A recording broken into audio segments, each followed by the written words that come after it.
বড়া তো আপনারা অনেক রকম খেয়েছেন, এই ফুলের বড়া কোনো দিন খেয়েছেন? তা একবার বাড়িতে ট্রাই করে দেখবেন, জানি আপনারা অনেকে খেয়েছেন।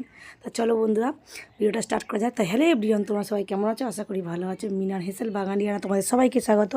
তা দেখুন, বরমশাই বক ফুল নিয়ে এসছে, আর বক ফুলগুলো ফুটে গেছিলো, আর ফুটে গেলে বক ফুলের ভিতরে পোকা হয়ে যায়। তা বন্ধুরা দেখতে পাবেন, আর এই সিড ডাঁটাটা ফেলে খেতে হয় গোটা, আর অনেকে গোটা গোটা করে ভিতরে সিড ডাঁটাটা ফেলে দিয়ে। তা চলো বন্ধুরা, আমি বক ফুলগুলো একটা করে বেছে নিচ্ছি পাতা, যেহেতু অনেকগুলো ফুটে গেছিলো, তা পোকা ধরে গেছিলো। দেখুন বন্ধুরা, পোকা কিরম এরকম পোকা থাকে। তা আমি একটা একটা করে সব কিছু দিকে বার করে নিয়েছি, নিয়ে আর ধুয়ে নিয়েছি।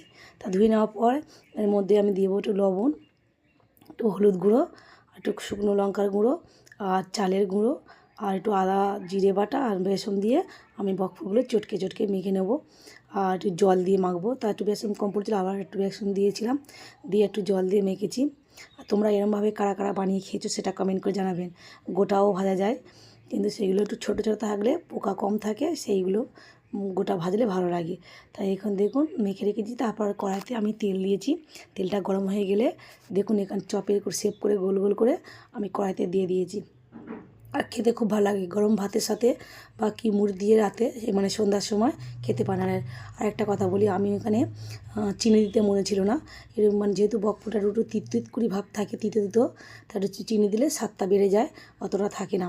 তা চালের গুঁড়োটা দেওয়া হয় যে বড়াটা একটু মচমচে হওয়ার জন্য। চালের গুঁড়ো দিলে যে কোনো ভাজায় মানে বড়াতে নিয়ে চালের গুঁড়ো দিলে খুবই সুন্দর হয়। তাই এখানে দেখুন সব ভেজে একটা করে তুলে নিলাম প্লেটে, দেখতে পাচ্ছেন। আর কত সুন্দর হয়েছে দেখুন। আর তোমরা কারা কারা বানিয়ে খেয়েছো কমেন্ট করে জানাবেন। আর যদি না বানিয়ে খাও এরমভাবে, তা একবার বানিয়ে খেয়ে দেখবেন, খুবই ভালো লাগবে। আর আমার রান্নার ভিডিও আপনাদের কেমন লাগছে সেটাও কমেন্ট করে জানাবেন। যদি ভালো লাগে চ্যানেলটা সাবস্ক্রাইব করে দেবেন বন্ধুরা প্লিজ। আবার আসছি নতুন কোনো ভিডিও নিয়ে। সবাই ভালো থাকবেন, সুস্থ থাকবেন। টাটা বন্ধুরা।